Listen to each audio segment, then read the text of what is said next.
अनुभव अनुभव अनुभव परिमళం जीवन सौरभं अनुभव परिमళం जीवन सौरभं अनुभव अनुभव. అందరికీ నమస్కారం. మీరు వింటున్నారు అనుభవ్ 2.0 వయోధికుల తెలుగు పాడ్కాస్ట్ సిరీస్ జీవన సౌరభం. భారత ప్రభుత్వ ministry of social justice and empowerment ఆధ్వర్యంలో national institute of social defence ఇంకా మీడియా ఫర్ కమ్యూనిటీ ఫౌండేషన్ ద్వారా హెరిటేజ్ ఫౌండేషన్ హైదరాబాద్ సహసమర్పణలో అనుభవ్ 2.0 తెలుగు పాడ్కాస్ట్ సిరీస్ జీవన సౌరభం ఈ ప్రాజెక్టు రూపశిల్పి డాక్టర్ ఆర్ శ్రీధర్, సహకారం ఆశీష్ తివారీ, పూజా బురాడా, సాయి సుధా, కౌసల్య. మీరు వింటున్నారు అనుభవ్ 2.0 వయోధికుల పాడ్కాస్ట్ సిరీస్ జీవన సౌరభం. మీకు వినిపిస్తున్నది వేమూరి సాధన. ఈ కార్యక్రమ నిర్వహణ శ్రీమతి శైలజా సుమన్, సహకారం శ్రీ తిరుపతి.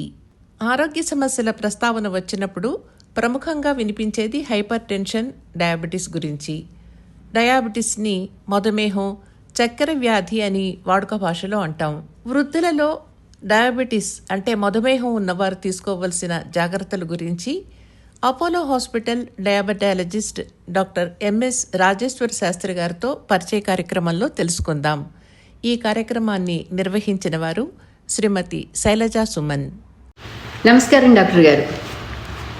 ఈ మధ్య ఎంతమందో డయాబెటీస్ అనే వ్యాధితోటి ఎక్కువ, అంటే ప్రతి ఇద్దరిలోనూ ఒకరికి డయాబెటీస్ ఉందని అందరూ మాట్లాడుకోవడం వింటూ ఉన్నాం. అయితే చిన్నవాళ్ళు ఏదో విధంగా వాళ్ళ హెల్త్ ప్రాబ్లమ్స్ సాల్వ్ చేసుకుంటారు, లైఫ్ స్పాన్ పొడిగించుకునేందుకు ప్రయత్నిస్తారు. కానీ పెద్ద వయసులో ఈ డయాబెటీస్ని ఎలా డీల్ చేస్తారనేది నిజంగా మీ దగ్గర నుంచి తెలుసుకోవాలనుకుంటున్నాను. ఒక విషయం మీతో షేర్ చేసుకోవాలి ఇక్కడ. నాకు 3-4 ఏళ్ల వరకు 93 సంవత్సరాల వరకు జీవించి ఉన్న మా అత్తగారు ఉండేవారు. ఆవిడకి 40-50 సంవత్సరాల నుంచి డయాబెటీస్ ఉండింది. అయితే ఎంత జాగ్రత్తగా మందులు అవి వేసుకుని ఆవిడ ఎన్నో జాగ్రత్తలు తీసుకుంటూ 93 ఏళ్ల వరకు ఎంతో కొంత సంతోషంగా స్థిమితంగా జీవించగలిగారు. ఇలా అందరికీ అవకాశం లభించేలాగా జరగాలంటే ఎలాంటి జాగ్రత్తలు తీసుకోవాలి? అసలు డయాబెటీస్ అంటే ఏంటి డాక్టర్ గారు? డయాబెటీస్ అంటే ఇది ఒక మెటబాలిక్ సిండ్రోమ్ ఉంది. దీంట్లో మెయిన్ థింగ్ ఇన్సులిన్ సెక్రీషన్ ఏమో ప్యాంక్రియాస్ నుంచి జరుగుతుంది. ఇన్సులిన్ సెక్రీషన్ తగ్గుతుంది. దానివల్ల ఏమవుతుందంటే బ్లడ్లో షుగర్ లెవెల్స్ పెరుగుతాయి. పెరిగిన షుగర్ టిష్యూస్, పెరిఫెరల్ టిష్యూస్లోకి పుష్ చేసేందుకు ఇన్సులిన్ డెఫిషియన్సీ వల్ల అది జరగదు. సో దానివల్ల బ్లడ్లో షుగర్ పెరుగుతుంది. దానివల్ల ఏమవుతుందంటే చాలా that can give rise lot of complications అండి. ఈ కాంప్లికేషన్స్లో ఎక్కువ ఏంటంటే ఎల్డర్లీలో కొన్ని జాగ్రత్తలు పాటించాల్సి వస్తుంది. ఎలా అంటారు?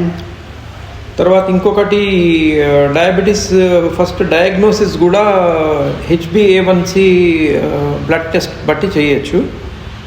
5.7 to 6.5 ఉంటే ప్రీ డయాబెటీస్ అంటారండి, జస్ట్ స్టేజ్. అదేమో యూజువలీ డైట్తో కంట్రోల్ అవుతుంది.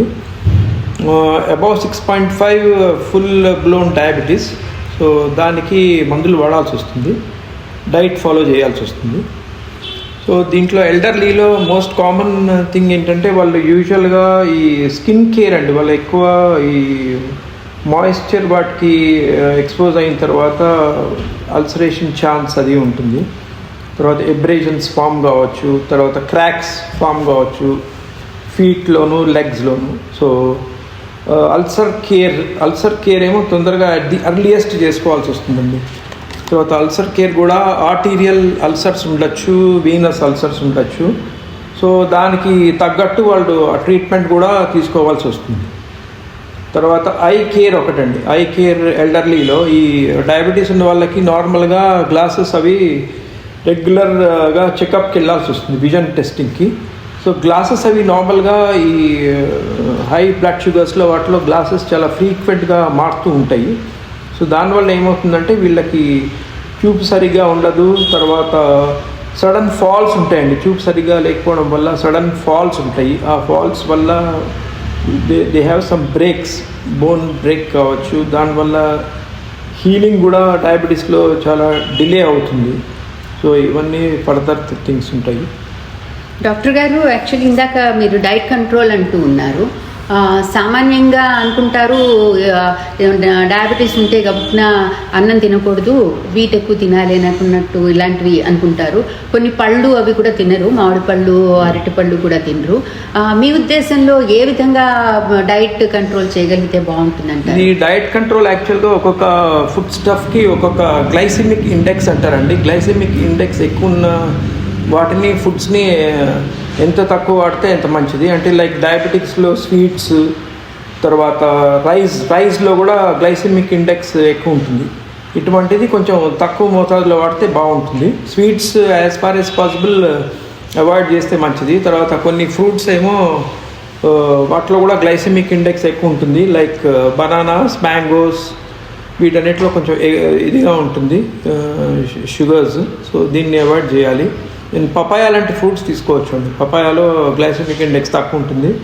పపాయ, తర్వాత నేరేడు పళ్ళు, తర్వాత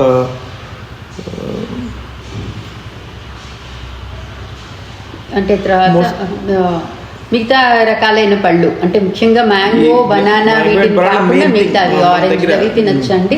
ఆరెంజెస్ కూడా చాలా లిమిటెడ్ తినచ్చు. షుగర్ కంట్రోల్స్లో ఉన్నప్పుడు నార్మలీ చిన్న యాపిల్ తినచ్చు అండి, షుగర్ కంట్రోల్లో ఉన్నప్పుడు. బట్ షుగర్స్ కంట్రోల్లో లేనప్పుడు యాపిల్స్ కూడా అవాయిడ్ చేస్తే మంచిది. తర్వాత వీళ్ళకి వేరే ప్రాబ్లమ్స్ ఏముంటాయంటే మోస్ట్లీ హైపర్ టెన్షన్ను, తర్వాత ఈ కొవ్వు పదార్థాలు ఎక్కువ ఉంటుంది వీళ్ళకి యూజువల్గా. వెరీ హైపర్ టెన్షన్ అంటే ఉప్పు కూడా తగ్గించాల్సి ఉంటుంది, కొంచెం ఉప్పు తగ్గియాల్సి వస్తుంది. 1/4 సాల్ట్ రిడక్షన్ చేసుకుంటే మంచిది. బికాజ్ ఎందుకంటే ఈ బ్లడ్ ప్రెషర్ వల్ల they can land up in other complications like stroke అండి. స్ట్రోక్ రావచ్చు, తర్వాత హార్ట్ అటాక్స్ రావచ్చు, తర్వాత హార్ట్ ఫెయిల్యూర్ రావచ్చు. సో ఇవన్నీ అవాయిడ్ చేసేందుకు లిపిడ్ కంట్రోల్ కూడా చాలా ఇంపార్టెంట్ అండి. సో దానికి ఫ్యాటీ ఫుడ్స్ అవన్నీ అవాయిడ్ చేయాలి. తర్వాత ఆయిల్స్ అవి తగ్గించుకోవాలి. దెన్ నెక్స్ట్ ఫాల్ ప్రివెన్షన్ అండి. ఫాల్ ప్రివెన్షన్కి ఐ కేర్ చాలా ఇంపార్టెంట్. సో దాంట్లో వీళ్ళ కామన్గా అది గ్లాసెస్ చెక్, తర్వాత గ్లాకోమా, వీళ్ళలో ఐ ప్రెషర్స్ చాలా పెరిగి ఉంటాయి. దట్ ఈస్ కాల్డ్, ఐలో కూడా బ్లడ్ ప్రెషర్ ఉంటుంది, దాన్ని గ్లాకోమా అంటారు. సో గ్లాకోమాని కూడా తగ్గించుకునేందుకు ఒకవేళ ఉంటే ఫ్రీక్వెంట్ చెకప్ చేసుకుని ఐ డ్రాప్స్ అవన్నీ వాడితే ఆ ప్రెషర్ తగ్గుతుంది. So that they can have a good life, quality life. తర్వాత వీళ్ళకి డయాబెటిక్ రెటినోపతి కూడా ఉంటుందండి. అంటే బ్లడ్ వెజల్స్ లోపల లీకేజ్ ఉంటుంది కంట్లో, బ్లడ్ వెజల్స్లో. సో దానివల్ల కూడా వాళ్ళకి కాబ్ వెబ్స్ లాగా కనిపిస్తుంటుంది చూస్తుంటే. సో అది కూడా తగ్గించుకోవాలి. సో ఇవన్నీ ఉంటుంది. అంటే ఇవన్నీ అని తెలుసుకోవాలంటే అందరికీ తెలిసే అవకాశం ఉండదు కదా. మరి ప్రతి ఒక్క దానికి ఇప్పుడు ఫర్ ఎగ్జాంపుల్ డైట్ అంటే మనం చెప్పాము, స్కిన్ కేర్ అంటే స్కిన్ కేర్ ఏదైనా ఇబ్బంది వస్తే ఇమీడియట్గా స్కిన్ డాక్టర్ దగ్గరికి వెళ్ళాల్సి ఉంటుందంటారా? అంతే కదా. అవి కూడా చాలా రెగ్యులర్ చెకప్ చేసుకోవాలి, డాక్టర్కి చూపెట్టుకోవాల్సి వస్తుంది. ఎనీ ప్రాబ్లం ఎర్లీ కేర్ తీసుకోవాల్సి వస్తుందండి compare to others. Then blood pressure ఇవన్నీ ఉంటే కూడా any physician or cardiologist will help. And ఈ ఫాల్ ప్రివెన్షన్ కూడా కొంచెం అన్నీ టైట్గా నీట్గా పెట్టుకోవాలి. అన్ని బాత్రూమ్స్ అవన్నీ కూడా డ్రైగా పెట్టుకోవాలి, జారి పడకుండా. సో అవన్నీ కొంచెం కేర్ తీసుకోవాలండి. తర్వాత ఏమైనా ఇన్ఫెక్షన్స్ బాడీలో ఎక్కడైనా ఇన్ఫెక్షన్ కానీ ఏదైనా ఫీవర్ అది వస్తే కూడా ఇమీడియట్గా అటెండ్ కావాలి, దానికి జస్ట్ నెగ్లెక్ట్ చేయడానికి ఉండదు. సో దట్ వీళ్ళల్లో చాలా కామన్ ఎనీ ఇన్ఫెక్షన్ చాలా టైం తీసుకుంటుంది usually compare to normal people తగ్గేందుకు. సో అర్లియస్ట్ ఇన్ఫెక్షన్ కంట్రోల్కి ప్రయత్నం చేయాలి. ఎక్కడ ఇన్ఫెక్షన్ ఉంది, యూరిన్లో ఉందా, లంగ్స్లో ఉందా, స్కిన్లో ఉందా, లేదా కిడ్నీస్లో ఉందా, ఇవన్నీ చూసుకుని దాని ప్రకారం ట్రీట్మెంట్ తీసుకోవాల్సి వస్తుంది. ఓకే. అంటే ఇవన్నీ ఇప్పుడు మీరు చెప్తుంటే ఇన్ని రకాల ట్రబుల్స్ ఉన్నాయా, ఎలా అసలు ఒకళ్ళు ఫర్ ఎగ్జాంపుల్ చెప్తాను, ఒక పెద్ద ఆవిడే ఉన్నారు, ఆవిడకి ఇంట్లో చూసుకునే వాళ్ళు లేరు, లేకపోతే ఆవిడ ఓల్డ్ ఏజ్ హోమ్లో ఉన్నారు అని అనుకుంటే, అలాంటి ఆవిడకి ఎలా ఇన్ని కేర్లు తీసుకోగలుగుతారు అనేది మనం అసలు అంటే ఏ లెవెల్లో మనం ఇమీడియట్గా ఎట్లా గుర్తుపట్టచ్చు. ఇప్పుడు కిడ్నీలో ఏదైనా ప్రాబ్లం ఉంది అని అంటే తొందరగా జాగ్రత్త పడడానికి, లేకపోతే కన్ను సరిగా లేదు అని అంటే తొందరగా జాగ్రత్త పడడానికి కొంచెం సింపుల్గా ఏదైనా వాళ్ళకి వాళ్ళు తెలుసుకునే అవకాశం ఉంటుందంటారా డాక్టర్ గారు? ఇది సింపుల్ అండి. విజన్ లైక్ మీకు చూపు సరిగా ఉండదు, చూపు తగ్గుతుంది. సో ఇమీడియట్గా ఐ డాక్టర్ దగ్గరికి వెళ్తే వాళ్ళు గ్లాసెస్తో ట్రై చేస్తారు. ఇనీషియల్గా గ్లాసెస్తో ఇంప్రూవ్మెంట్ లేదు, ఇంకా కొంచెం మబ్బుగా ఉంది అంటే అప్పుడు ఇమీడియట్గా ఫర్దర్ రెటినోస్కోపీ అవన్నీ చేసి లోపల ఇంకేమన్నా ప్రాబ్లం ఉందా, ఏమన్నా డయాబెటిక్ రెటినోపతి ఉందా అవన్నీ కనుక్కోగలుగుతారు. సో దీని అన్నిటికీ ఎర్లీ స్క్రీనింగ్ కూడా ఇంపార్టెంట్ అండి. Early screening by I doctor is important. అంటే ఇప్పుడు వాళ్ళు తెలుసుకోవాలి, కళ్ళ చుట్టూ కనుక వాళ్ళకి మబ్బుల్లా కనిపిస్తే అది అజాగ్రత్తగా వదిలేయకుండా వెంటనే ఐ డాక్టర్కి చూపించుకోవాలి. ఏదైనా స్కిన్కి కూడా ఏదైనా ట్రబుల్గా అనిపిస్తే మాత్రం ఇమీడియట్గా అది కూడా స్కిన్ డాక్టర్కి వెళ్ళాలంటారు, అంతే కదా? సిమిలర్లీ ఐలో కూడా ప్రెషర్స్ పెరుగుతాయండి. నార్మల్గా ప్రెషర్ పెరిగినప్పుడు దాన్ని గ్లాకోమా అంటారు. సో దానివల్ల ఫీల్డ్ ఆఫ్ విజన్ తగ్గుతుంది, విజన్ తగ్గిపోతుంది, బాగా తగ్గిపోతుంది. సో దానికి ఇమీడియట్గా ప్రెషర్ చెక్ చేస్తారు, ఐ ప్రెషర్ చెక్ చేస్తారు. చెక్ చేసిన తర్వాత దాని ప్రకారం ఐ డ్రాప్స్ అవన్నీ ఇచ్చి కంట్రోల్లోకి తీసుకొచ్చే ప్రయత్నం చేస్తారు. సో ఇవన్నీ కొంచెం ఎర్లీగా అటెండ్ అవుతే బాగుంటుంది, లేకపోతే విజన్ పర్మనెంట్ డ్యామేజ్ అయ్యే ఛాన్సులు ఉంటాయండి ఇవన్నీ. అందుకే ఇప్పుడు మనం యాక్చువల్లీ అందరినీ ఎడ్యుకేట్ చేయాల్సిన అవసరం ఉందేమో. ఎందుకంటే ఎల్డర్లీ కేర్ అనే విషయం వచ్చేటప్పటికి వాళ్ళే అన్నీ చేసుకోలేకపోతారు. కాబట్టి వాళ్ళ కుటుంబ సభ్యులు కూడా శ్రద్ధ తీసుకుని ఇలాగే ముందు ఇలాంటి ఏదైనా మనకి సూచనలు కనబడితే ఇమీడియట్గా డాక్టర్ సలహా తీసుకోవాలని చెప్తారు మీరు, అంతే కదా డాక్టర్? అంతే అండి.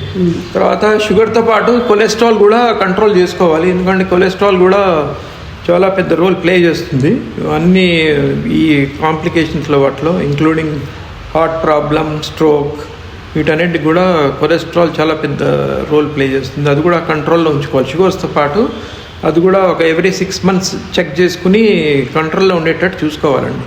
అలాంగ్ విత్ ద డైట్ అన్నారు. అలాంటి కొలెస్ట్రాల్ ఎక్కువ పెరగకుండా ఉండేందుకు డైట్లో ఎలాంటి జాగ్రత్తలు తీసుకోవాలంటారు? డైట్లో నార్మలీ ఫ్యాటీ ఫుడ్స్ అవాయిడ్ చేయాలండి. ఫ్యాటీ ఫుడ్స్, తర్వాత అంటే నూనె, ఆయిల్స్ కూడా లిమిటెడ్, మానేయక్కర్లేదండి, కొంచెం తగ్గిస్తే సరిపోతుంది. దెన్ ఆయిల్స్ అవి తగ్గించాలి. తర్వాత ఫ్యాటీ ఫుడ్స్ తగ్గించాలి. తర్వాత నాన్ వెజిటేరియన్స్లో మటన్, అటువంటి మటన్ తగ్గించాలి.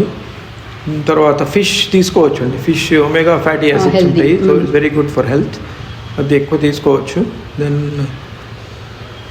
ఎగ్ కూడా తీసుకోవచ్చు అంటున్నాను. ఇప్పుడు even egg also can be taken because protein content high ఉంటుంది అని చెప్పి వైట్ ఆఫ్ ది ఎగ్ తీసుకోవచ్చు. Certain changes in the diet also will go a long way అండి డయాబెటిక్స్. అంటే డయాబెటీస్ ఉన్న వాళ్ళే కాకుండా ఈ సలహాలు అందరికీ వర్తిస్తాయేమో అని అనిపిస్తుంది. ప్రతి ఒక్కళ్ళు ముందే జాగ్రత్తలు పడితే ఇలాంటి స్థితిలో రాకుండా ఉండే అవకాశం చాలా ఉంటుందంటారు. తప్పకుండా ఉంటుందండి. ఎందుకంటే ప్రీ డయాబెటిక్స్ 5.7 to 6.5లో వచ్చిన వాళ్ళకి మోస్ట్లీ మేము లైఫ్ స్టైల్ మోడిఫికేషన్స్ చెప్తాము. దాంట్లో డైట్ ఒకటి, తర్వాత వాక్స్, ఎక్కువ లాంగ్ వాక్ తీసుకోవాలండి. ఒక డైలీ ఒక 30 to 40 minutes వాక్ చేయాలి, బ్రిస్క్ వాకింగ్. ఇవన్నీ they can go a long way అండి. So lifestyle modification. ఇప్పుడు మరీ వయసు బాగా పెరిగింది అనుకుందాము, 80-80 ఏళ్ళ పైనే ఉన్న వాళ్ళు ఎవరైనా వాక్కి వెళ్ళలేకపోతే ఇంక మీరు ఇంకేదైనా సలహా ఇస్తారా? ఆల్టర్నేటివ్ ఎక్కువ ట్రెడ్మిల్ చేయొచ్చండి ఇంట్లో. ట్రెడ్మిల్లో తక్కువ స్పీడ్ పెట్టుకుని ప్రయత్నం చేయొచ్చు. ఆర్ సైక్లింగ్ ఒక ఫిక్స్డ్ సైకిల్ మీద తొక్కచ్చు, పెడలింగ్ చేయొచ్చు. అటువంటి చిన్నవి చేయొచ్చు అండి. ఎక్స్ట్రా రిగరస్ ఎక్సర్సైజెస్ ఏం చేయడానికి ఉండదు. అంటే ఇప్పుడు డయాబెటీస్ గుర్తించబడంగానే భయపడకుండా ఇన్ని జాగ్రత్తలు సవ్యంగా తీసుకుని ఉంటే లైఫ్ స్పాన్ తప్పనిసరిగా పెంచుకోగలుగుతామని ధీమా వస్తుంది మీరు చెప్పిన మాటలను బట్టి. చాలా సంతోషం డాక్టర్ గారు, మీరు మంచి మంచి సలహాలు చెప్పారు. మా సీనియర్ సిటిజన్స్ అందరికీ కూడా ఉపయోగపడుతుందని ఆశపడుతున్నాం. నమస్కారం. నమస్తే, థ్యాంక్ యూ. వృద్ధులలో మధుమేహం ఉన్నవారు తీసుకోవలసిన జాగ్రత్తల గురించి Apollo hospital diabetologist doctor MS Rajeshwara Shastri garu చెప్పింది విన్నారు కదా. కార్యక్రమ నిర్వహణ శ్రీమతి శైలజా సుమన్. అనుభవ్ అనుభవ్ అనుభవ పరిమళం జీవన సౌరభం అనుభవ పరిమళం